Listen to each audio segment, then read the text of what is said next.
නමෝ තස්ස භගවතු වරහතෝ සම්මා සම්බුද්දස්ස. නමෝ තස්ස භගවතු වරහතෝ සම්මා සම්බුද්දස්ස. නමෝ තස්ස භගවතු වරහතෝ සම්මා සම්බුද්දස්ස. හැම දිනාටම තෙරුවන් සරණ ප්‍රාර්ථනා කරමින් අදත් ඔබ හැම දෙනෙක්ම ඔබේ ජීවිතයට වැදගත් ධර්ම කාරණා රැසක් ශ්‍රවණය කරන්න බොහොම සද්ධාවෙන් ධර්ම ශ්‍රවණයට එකතු වෙච්ච මොහොත. ඔබ හැම දිනාටම මේ උතුම් ධර්ම ශ්‍රවණයත් ධර්මාවබෝධය පිණිසම නිවන් දොරටුවක් බවට පත්වේවා කියලා අපි මුලින්ම ආශිර්වාද ප්‍රාර්ථනා කරනවා.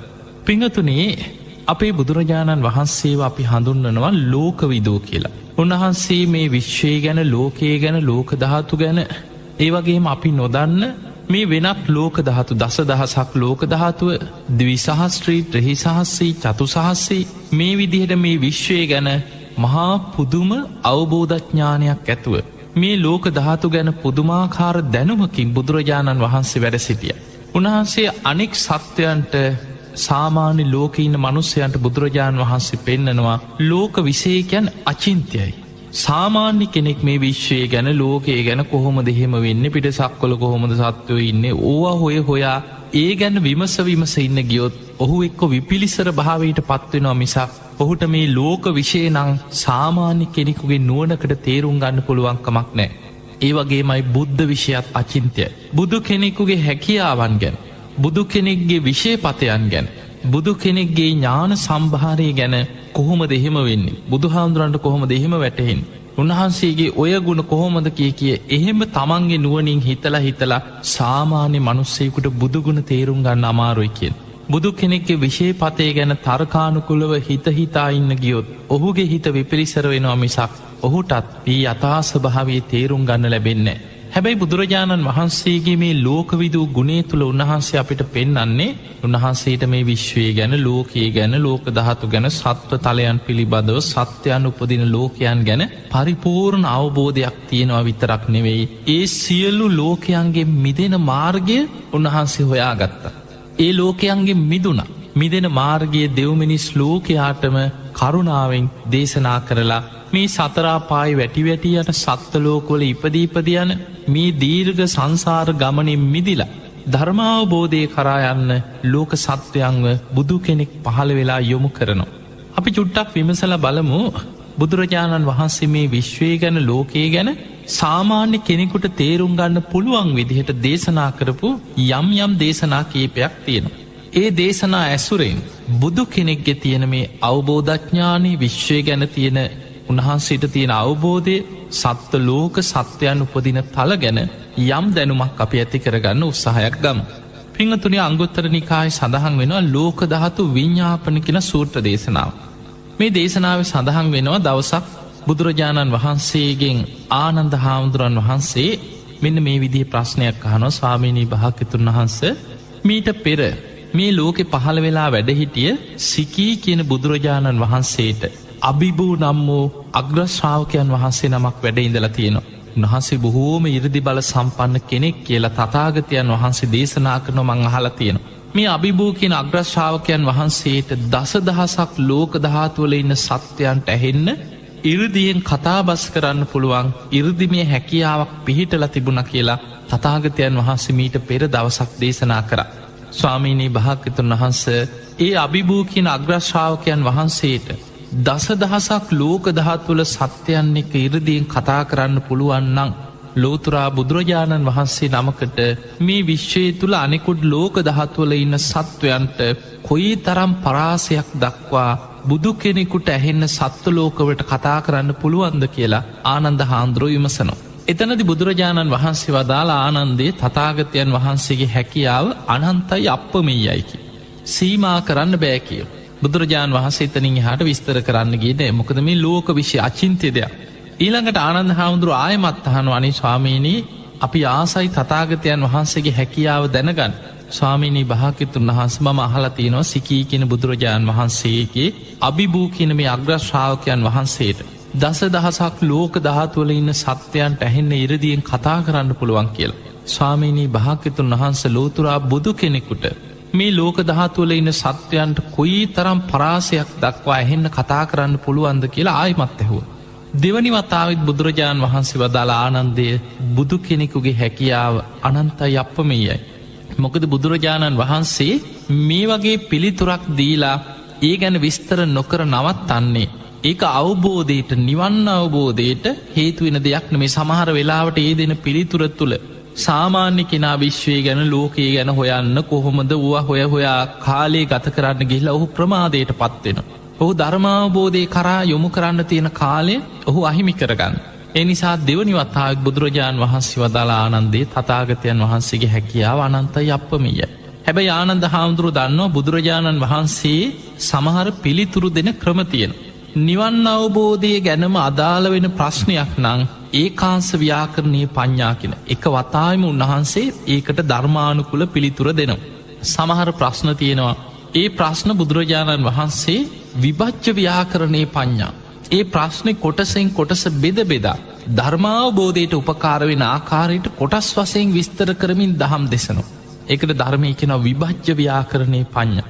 ඊළඟට සමහර ප්‍රශ්න බුදුරජාණන් වහන්සේගෙන් ප්‍රශ්න අහනවා. හැබැයි අහන කෙනා දන්නෙත් නෑ සමහරලාවට මොකක්ද මම මේ අහන්නේ. සමහර ප්‍රශ්න තියෙනවා අහන්නම් වාලේ අහනවා. එක්ක අහන්න ඕන නිසා මොකක් හරි අහන.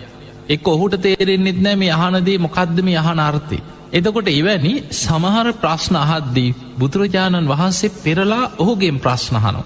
එහෙම ඇසීම තුළ ඔහුගෙන්ම ඊට අදාළ උත්තරේ මතු වෙනකොට ඒ මුල් කරගෙන බුදුරජාණන් වහන්සේ දහම් දෙසනවා. එකට කෙන පටිපුච්ච ව්‍යාකරණයේ පඤ්ඤා. පෙරලා ප්‍රශ්න අහන කෙනාගෙන්ම ප්‍රශ්න කරමින් ඔහුට අවශ්‍ය ධර්මාවබෝධය ලැබෙන ආකාරයට දහම් දෙසේ. ඊළඟට බුදුරජාණන් වහන්සේ සමහර ප්‍රශ්න තියෙනවා කෙලින්ම නිවන් අවබෝධයට උපකාර වෙන්නේ. හැබැයි ඒ ප්‍රශ්නයට පිළිතුරු දීම තුළ කෙනෙක්ගේ සද්ධාව ඇතිවෙන්න පුළුවන්. කෙනෙකුට ධර්මාවබෝධය කරා යන විදිහට සද්ධාවාරි ඇතිකරගන්න හේතු වෙනවනං පළවෙනි වතාව පිළිතුරු නොදී දෙවනි වතාව පිළිතුරු නොදී තුන්වැනි වතාව බුදුරජාණන් වහන්සේ පිළිතුරු දෙන අවස්ථා තියෙන. බුදුරජාණන් වහන්සේ එවැනි අවස්ථාවල් දේශනා කරනවා ආනන්ද හාමුදුරන්ට ආනන්දේ නුඹ නැවත නැවතත් පුනා යළිත් ඒ ප්‍රශ්නය මහනෝ. එහෙමනං ඔන්න මතක තියාගන්න කියලා බුදුරජාණන් වහන්සේ තුන්වැනි වතාව පිළිතුරු දෙනවා. තවත් ප්‍රශ්න ගැන ධර්මයේ සඳහන් වෙනවා. ඒවට ගැන ටපනීය පඤ්ඤා. ඒ ප්‍රශ්නවලට ඒ උත්තර තමන්ට වැඩකුත් නෑ අනුන්ට වැඩකුත් නෑ අහන්නම් වාරය අහන ප්‍රශ්න තියෙන. ඒවට පිළිතුරු දීමෙන් ඒක බුදුරජාණන් වහන්සේටත් උන්වහන්සේ දන්නවා මේක කිසිම අර්ථයක් නෑ. දැන් සාමාන්‍යනික සමාජ හිතන්න මිනිස්සුන් ගොන්න ප්‍රශ්න තියෙන. ගහද ගෙඩියද ඉස්සල්ලා හටගත්තේ. ඔන්න දැන් තාර්ක විතර්ක දිගට යන කෙනෙක් කියන ගහ කියලා. එතකොට එහෙනම් ඒ ගහට ගත්තේ මොන ගෙඩියෙන්ද? මොන ඇටෙන්ද ඒ ගහ මතු වුණේ පැල දැම්මේ. එතකොට කවුරුහරි කියන නෑ නෑ ගෙඩිය. එහෙනම් ඒ ගෙඩිය හටගත්තේ මොන ගහින්ද? දැන් ওই වගේ වර කිකිලිද බිත්තරේද හටගත්තේ. ওই වගේ මිනිස්සු අතර තියෙනවා උත්තර නෑ. ඉතින් ඔහි තර්ක විතර්ක කර වාද විවාද කර ඉන්න ප්‍රශ්න තියෙන. සමහර වෙලාවට එවැනි අඥාන ප්‍රශ්න බුදුරජාණන් වහන්සේගෙනුත් යම් අන්න තීර්ථකයෝ යම් පුද්ගලයෝ ඇවිල්ලා අහන අවස්ථා තියෙනවා. එවැනි වෙලාවල් වල බුදුරජාණන් වහන්සේ ඒවට පිළිතුරු නොදී නිහඬව ඉන්න. එවැනි ප්‍රශ්න 10ක් ගැන ධර්මයේ සඳහන් වෙනවා. එතකොට ඒවට කියන ටපනීය පඤ්ඤා. බුදුරජාණන් වහන්සේ පිළිතුරු නොදී නිහඬව සිටිය ප්‍රශ්න. එතකොට මේ වගේ අවස්ථාවල දැන් අතනදී බුදුරජාණන් වහන්සේගෙන් ආනන්ද හාමුදුරුවෝ ආයිමත් අහනවා තුන්වෙනි වතාවටත් අහනවා නේ ස්වාමීනි භාග්‍යවතුන් වහන්සේ සිකී කියන බුදුරජාණන් වහන්සේට හිටිය අභිභූ කියන අග්‍ර ශ්‍රාවකයන් වහන්සේ දසදහසක් ලෝක ධාතු වල ඉන්න සත්වයන්ට ඇහෙන කතා කරනවා කියලා මං අහලා තියෙනවා. තථාගතයන් වහන්සේම දවසක් මේ ගැන දේශනා කරා. එහෙමනම් ස්වාමීනි බුදු කෙනෙකුට මේ විශ්වය තුල කොයිතාක් දුරට සත්වයන්ට ඇහෙන්න කතා කරන්න පුළුවන්ද කියලා දැන් ආයිමත් අහද්දී බුදුරජාණන් වහන්සේ වදලා ආනන්දය නුඹ නැවත නැවතත් තථාගතයන් වහන්සේගෙන් එකම ප්‍රශ්න විමසනවා. එහෙමනම් හොඳට මතක තියාගන්න ධාරණය කරගන්න කියලා ඔන්න බුදුරජාණන් වහන්සේ ලෝක ධාතු ගැන විස්තරයක් කරනවා. මේකට කියන්නේ ලෝක ධාතු විඤ්ඤාපන සූත්‍රය.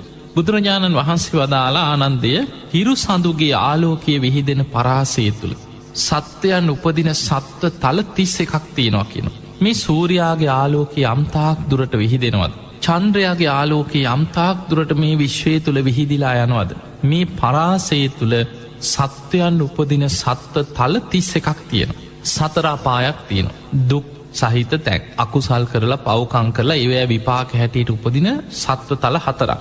නිරය, තිරිසන් ලෝකයේ, പ്രേත ලෝකයේ, අසුර අපාය. ඊළඟට මනුස්ස ලෝක එකයි. මේ හිරු සඳුගේ ආලෝකයේ විහිදෙන පරාසය තුල තියෙන මනුස්ස ලෝක එකයි. දිව්‍ය ලෝක 6ක් තියෙනවා. චාතු මහරාජිකයේ තාවතින්සේ යාමේ තුසිතය නිම්මාන් රති පරණිමිත වසවර්ති කියන මේ දිවියලෝක හයම ඉහලට අහසි පිහිටල තියෙනවා යුදුම් 42,000 බැගින් පරාසය තුළ කින මේ දිවිය තල පිහිටල තිය. එතකොට මනුස්සලෝකඉන්න යුදුම් 42,000ක් ඉහල අහස්සි චාතු මහරාජික දෙව්ලෝ. එතන ඉදන් තවත් යුදුම් 42,000ක් ඉහලින් තවතිසා දෙව්ලෝ. එතන ඉදන් තවත් යුදුම් 42,000ක් ඉහලින් යාම දිවිය ලෝකෙ. ඔය විදිහට දිවිය තල පිහිටලා තියෙනවා. දිවිය ලෝක 6ක් තියෙන. ඊළඟට රූපාවච්චර බ්‍රහ්ම ලෝක 16ක් තියෙනවා. පළවෙනි ධ්‍යානයේ, දෙවනි ධ්‍යානයේ, තුන්වෙනි ධ්‍යානයේ, හතරවෙනි ධ්‍යානයේ කියන මේ රූපී ධ්‍යාන ලබලා භාවනා කරලා රූප ධ්‍යාන සහිතව භාවනා වඩපු අය උපදින බ්‍රහ්ම තල 16ක් තියෙනවා. ඒවට කියන රූපාවච්චර බ්‍රහ්ම ලෝක. රූපී බ්‍රහ්ම තල 16ක් තියෙනවා. අරූප ධ්‍යාන වඩන අය ඉන්නවා. ආකාසානං ඡායතන, විඤ්ඤාණං ඡායතන, ආකින් සංඥායතන, නේව සංඥා නා සංඥායතන කියන මේ අරූප ධ්‍යාන වඩන අය උපදින බ්‍රහ්ම තල 4ක් තියෙනවා. එතකොට ඔය ඔක්කොම එකතු කරාම තල 31ක් වෙනවා. මෙන්න මේ තල 31 රූපාවචර බ්‍රහ්ම ලෝක 16යි, අරූපී බ්‍රහ්ම තල 4යි, දිව්‍ය ලෝක 6යි, සතර අපායයි, මනුස්ස ලෝකයයි. මේ තල 31ම පිහිටලා තියෙන්නේ හිරු සඳුගේ ආලෝකයේ විහිදෙන පරාසය තුල කිය. ඔන්න ඔතන ඉදම් බුදුරජාණන් වහන්සේ අපිට හිතාගන්න බැරි මේ විශ්වය ගැන මහා පුදුම විස්තරයක් කරන. බුදුරජාණන් වහන්සේ වදාළ ආනන්දය ඔය වගේ දහසක් මතක තියාගන්න කියෝ. ඒ දහස තුළම සූරියාව දහසක්, චන්ද්‍රයෝ දහසක් තියෙනවා කියෝ. මේ වගේ මනුස්සලෝක 1000ක් තියෙනවා කියෝ. සතරා පායවල් 1000ක්, දිව්‍යලෝක 6වත් 1000ක්, අර තල 31 ඒවා දහසක ප්‍රමාණයක් මේ විදිහට මතක තියාගන්න කිය විශ්වේ. ඒකට කියනවා චූලනිකාලෝක ධාතුව කියලා. ඊළඟට බුදුරජාණන් වහන්සේ වදාළ ආනන්දය ඔය චූලනිකා ලෝක ධාතුව ගුණ කරන්න කිව දස දහස. ඒ කියන්නේ ඒ වගේම දස දහස්ක ප්‍රමාණයක් එක වැඩි කරනවා, එකතු කරනනේ ගුණ කරන්න කිය. ඒකට කියනවා දිවි සහස්ත්‍රී ලෝක ධාතුව. ඒ තුළත් මේ වගේම මනුස්ස ලෝක, දිව්‍ය ලෝක, සතරාපායවල් මේ වගේම ප්‍රමාණ තියෙනවා කිය. ඔන්න දිවි සහස්ත්‍රී ලෝක ධාත් අර දහස දහසෙන් ගුණ කර 10.6 වෙනි පලයක් වෙන. ඊළඟට බුදුරජාණන් වහන්සේ වදාළ ආනන්දය ඒ දිවි සහස්ත්‍රී ලෝක ධාතුවත් ගුණ කරන්න තවත් දස දහසකි වැඩිකරපුහම ඒ තමයිකිව ත්‍රහි සහස්සී ලෝක ධාතුව. බුදුරජාණන් වහන්සේ කෝටි ලක්ෂයක් සක්වල කියලා දේශනා කළ තියෙන මේ ත්‍රහි සහස්සී ලෝක ධාත්. බුදුරජාණන් වහන්සේ වදාළ ආනන්ද තථාගත බුදුරජාණන් වහන්සේ නමකට ඉරදි බලයෙන් බුදු කෙනෙකුට මේ දස දහසක් ලෝක ධාතුවට මැහින්න කතා කරන්නත් පුළුවන් කියෝ. අර කියන චූලනිකා ලෝක ධාතුවට ඇහෙන්න කතා කරන්නත් පුළුවන්. බුදුරජාණන් වහන්සේට කැමතිනම් අධිෂ්ඨාන පිහිටවල දිවි සහස්ත්‍රී ලෝක ධාතුවේම ඉන්න මේ සත්ව ලෝකවලට ඇහෙන්න ඉරදියෙන් කතා කරන්න පුළුවන්. ආනන්දේ තථාගතයන් වහන්සේට ත්‍රි සහස්සී ලෝක ධාතුවේම ඉන්න සත්වයන්ට ඇහෙන්න ඉරදියෙන් කතා කරන්නත් පුළුවන්. බුදුරජාණන් වහන්සේ කියනවා ආනන්දේ තථාගතයන් වහන්සේ ඒ සත්වලෝකොල සත්වයන්ට ඉරදි බලෙන් ආලෝක ධාරාවන් පිටත් කරලා යවනවා කියෙන ඉරදියෙන් විශ්වයපුර ආලෝක ධාරාවන් යවනුව එකවර. අපි මේ කතා කරන ආලෝකවේගේ නෙමෙයි. බුදුරජාණන් වහන්සේ ඉරදිය එකවර මේ සත්වලෝකොලට ආලෝක ධාරාවන් පිට කරලා මේ ආලෝකයත් එක්කම ඒ සත්වයන් ලෝතුරා බුදුරජාණන් වහන්සේ නමකගේ මේ දේවානු භාව ඉක්මවාගේ ආලෝක ධාරාවන් කියලා ඒ දිවියන් බ්‍රහ්මයන් මේ ආලෝක ධාරාවන් හඳුන ගනිද්දී ඒත් එක්කම ඔවුන්ට ඇහෙන විදිහට දහම් දෙසන්න පුළුවන් කෙනවා. එතකොට අපිට පේනවා අපි මේ කතා කරන ආලෝකයේ වේගේ ශබ්දයේ වේගයත් එක්ක නෙමෙයි බුදුරජාණන් වහන්සේ නමකගේ මේ ඉරදි මේ හැකියාව අපිට තේරුම් ගන්න